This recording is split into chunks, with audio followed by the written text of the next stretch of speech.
Praise the Lord தேவனுக்கே மகிமை உண்டாவதாக.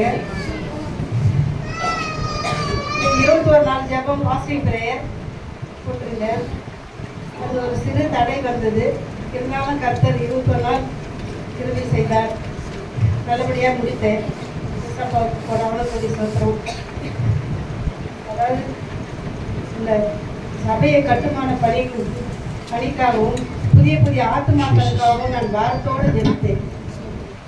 அதிகமாக வாரத்தோடு கண்ணீர் விட்டு அழுது ரொம்பவும் மனம் வருத்தத்தோடு நான் சபை சீக்கிரம் கட்டுமான பணிக்காகவும் ஏன்னா புதிய புதிய ஆத்துமாக்களுக்காகவும் இந்த துர்கா காலனி முழுவதும் எல்லாம் ரட்சிக்கப்பட்டு இந்த இந்த விக்கிர கோட்டை எல்லாம் முற்றிலுமாக மாறி இந்த இந்த இந்த இடத்தில் எவ்வளவு அவமானம் நிந்தையும் அவங்க அனுபவித்தார்களோ அதை எல்லாம் அவங்க எல்லாவற்றையும் விட ஆசீர்வாதம் கேட்கு ஆசீர்வாதத்தை தருவார் என்று நம்பிக்கை இருக்கு.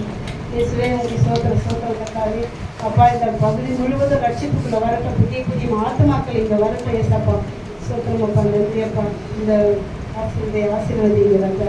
அப்படியே கணவருக்கு போன வாரமெல்லாம் இந்த நாளில் நான் ஹாஸ்பிட்டலில் இருந்து ரொம்பவும் பலகீனப்பட்டிருக்கிறேன். அவரோடு கூட நானும் ஹாஸ்பிட்டலில் 2 பேருமே அட்மிட் ஆகிட்டோம். அந்த அளவுக்கு ரொம்ப முடியாமல் போயிட்டேன். ஆனால் கர்த்தர் கிருபையாக பாதுகாத்தாரு. சின்ன பிள்ளைக்கும் உடம்பு நல்லா ஒரு ஸ்கேனில் நல்ல ஒரு பதில் வந்தது. இருந்தாலும் அந்த குழந்தை இன்னைக்கு ஒரு தலைவலியோடு படுத்து இன்னைக்கு உடம்பு சரியில்லாத இருக்கிற அவருக்காக ஜபம் செய்து கொள்கிறார்.